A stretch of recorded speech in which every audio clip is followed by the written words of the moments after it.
Hey there, and welcome back. In this lesson, we're going to learn all about simple, compound, and complex sentences. Many of you have asked me to do a lesson on this topic, so here we are. Now in this video, I'll show you the differences between these three types of sentences, and there are exercises within the lesson for you to practice what you learn. So let's begin.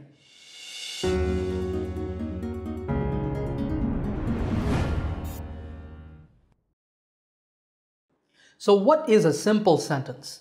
A simple sentence is just a sentence that contains a subject and a verb. For example, I am a teacher. Here the subject is I and the verb is am. Here's another one. She took a cab to the airport. Can you identify the subject and the verb here? The subject is she and the verb is took. One more example. We're having pizza for dinner tonight. In this sentence, the subject is we, and the verb is actually the phrase are having. It has two words. First, the auxiliary or the helping verb are, and then the main verb having. But still, are having is a phrase that acts as a single verb. So in all of these sentences, you see that they have a subject and a verb, so these are simple sentences. Now there's another name for a simple sentence, and that is an independent clause. This means more or less the same thing as a simple sentence, but just remember that it's another name for a simple sentence. So what's a compound sentence then? Well, a compound sentence is just a sentence that has two independent clauses. We saw that a simple sentence has just one clause, but a compound sentence has two or sometimes more independent clauses. Take a look at this example. I am a teacher. My wife is a lawyer. What we have here is two separate independent clauses or simple sentences. And the problem with this is that it sounds choppy and disconnected when we say it like that. I am a teacher. My wife is a lawyer. Instead, we can combine them like this. I am a teacher and my wife is a lawyer. This sounds much better, and now we have one compound sentence with the two independent clauses connected by the conjunction and. Here's another example. She tried to lift the suitcase. The suitcase was too heavy. We can combine these clauses using but. She tried to lift the suitcase, but it was too heavy. Notice that we have the word it in the second part. Now, it is a pronoun that just refers to the suitcase. It makes the sentence sound better by avoiding repetition. Next example. He didn't have enough cash. He paid by credit card. We can connect these clauses using so. He didn't have enough cash, so he paid by credit card. One last example. We can take a bus to the museum. We can just walk there. What we see here is two options, two different ways to get to the museum. We can connect these using or. We can take a bus to the museum, or we can just walk there. Now, the connecting words that you see in these examples, and, but, so, or, etc., these words are called coordinating conjunctions. That's a fancy word, but it just means that these are connecting words that connect two independent clauses. And there's another important point here. You see that in all of the examples, when we connect the two independent clauses, we put a comma after the first clause. Now this is the proper form. You write the first independent clause, then you put a comma after it, and then a conjunction, and then you write the second clause. Remember this rule. Okay, we're going to practice this now. You see 5 items on the screen. In each one, I want you to combine the simple sentences into one compound sentence.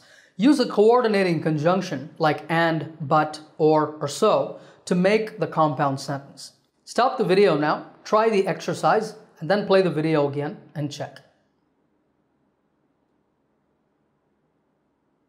Okay, let's discuss them. Number 1, she dropped her phone on the floor and it broke. Number 2, I'm not very hungry, so I'll just have an orange juice. 3, you should study harder or you'll fail the exam. 4, we'd like to buy a car, but we can't afford one right now. And number 5 is a little tricky because there are 3 simple sentences or 3 independent clauses, but we can connect them using coordinating conjunctions. I told my roommate to turn down the TV, but he didn't, so I got up and left. How many did you get right? All right, let's now move on and talk about complex sentences. Here's a clause first. When I got home from work yesterday. What do you notice about it? Well, it has a subject, I, and a verb, got, but this clause is just not a complete sentence. And that's because if I say to you, when I got home from work yesterday, you will ask, okay, what happened? What did you do? So you see, this thought is not complete. So this is not an independent clause. This type of clause is called a dependent clause. To make it a complete sentence, you have to add an independent clause. For example, when I got home from work yesterday, I watched TV for an hour. So you see that there is a dependent clause and an independent clause. And now it's a complete sentence. And this type of sentence is called a complex sentence. Here are some more examples. But before I talk about them, in each one, I want you to identify the dependent clause and the independent clause. Stop the video and try the exercise, then play the video again and continue. All right, in number 2, I love to travel is the independent clause, and because I get to meet a lot of interesting people is the dependent clause. Now in sentence number 1, we saw that the dependent clause came first, and here in number 2, the dependent clause comes second. That's okay. In complex sentences, you can put the clauses in any order. That's no problem.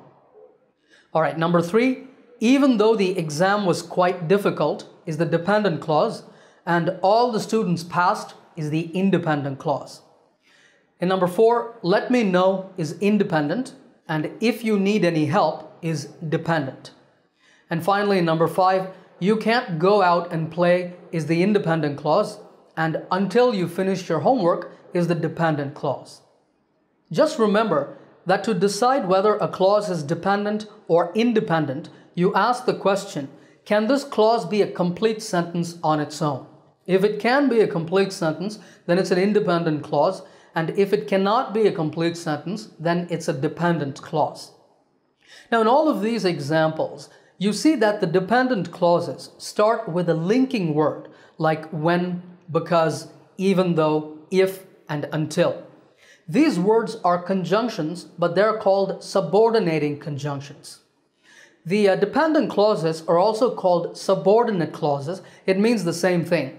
So the conjunctions are subordinating conjunctions. If you remember from the previous section, we connected independent clauses using coordinating conjunctions. And here we're using subordinating conjunctions. Now there's one more thing I want you to notice here, and that is the use of commas.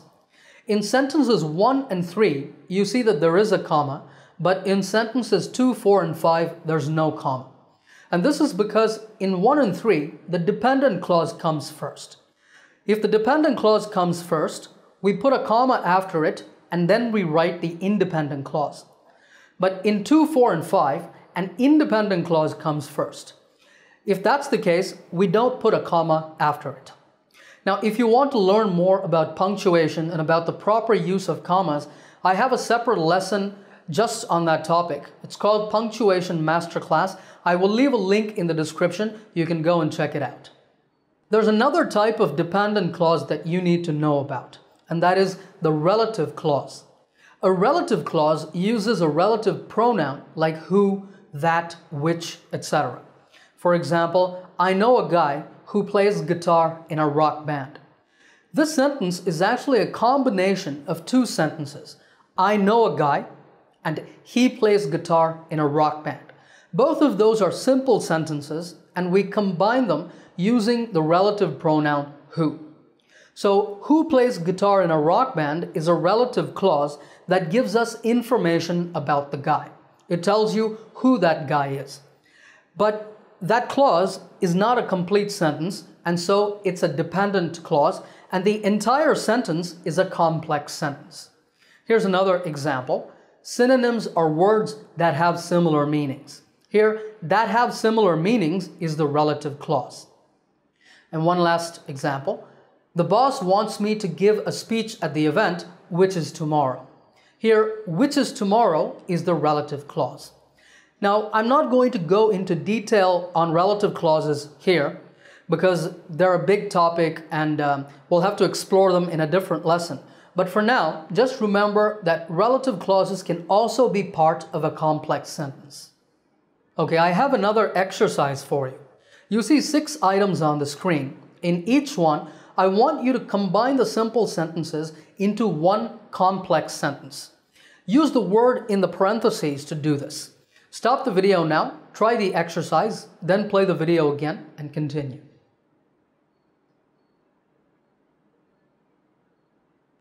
Now there are different ways to rewrite each sentence. I'll give you my answers. Here's how I wrote the first one.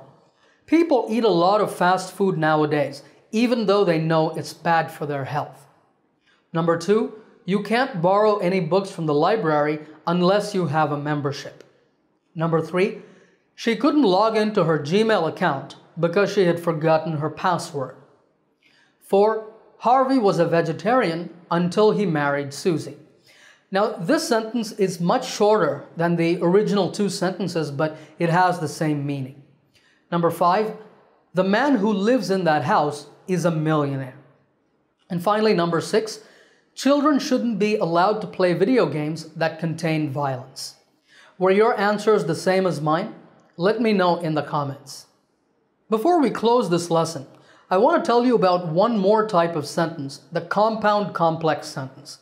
This is simply a sentence with more than one independent clause, so it's a compound sentence, and also with one or more dependent clauses, so it's a complex sentence. For example, I was crazy about heavy metal when I was younger, but I'm more into jazz now. Heavy metal and jazz are genres or types of music. We see here that the first clause is independent. I was crazy about heavy metal. Then there's a dependent clause, when I was younger. Then there's a coordinating conjunction, but, and then another independent clause, but I'm more into jazz now. So this is a compound complex sentence. Here's another example. If it rains tomorrow, bring your umbrella or you might catch a cold. Can you identify the different clauses here? Well, the first clause is dependent. If it rains tomorrow. Then there's an independent clause, bring your umbrella. Now you might be asking, how is this an independent clause? I don't see a subject here. Well, this type of clause is actually called an imperative. That is a request or a command, and the subject is understood. It's basically you. So it's like saying, you bring your umbrella. But in imperatives, we usually leave out that you. All right, then we have a coordinating conjunction or, and then another independent clause, you might catch a cold. So you see that compound complex sentences are nothing special. They're just a combination of a compound sentence and a complex sentence. Okay, remember that the whole purpose of learning about the different sentence types is to add variety to your own speech and writing.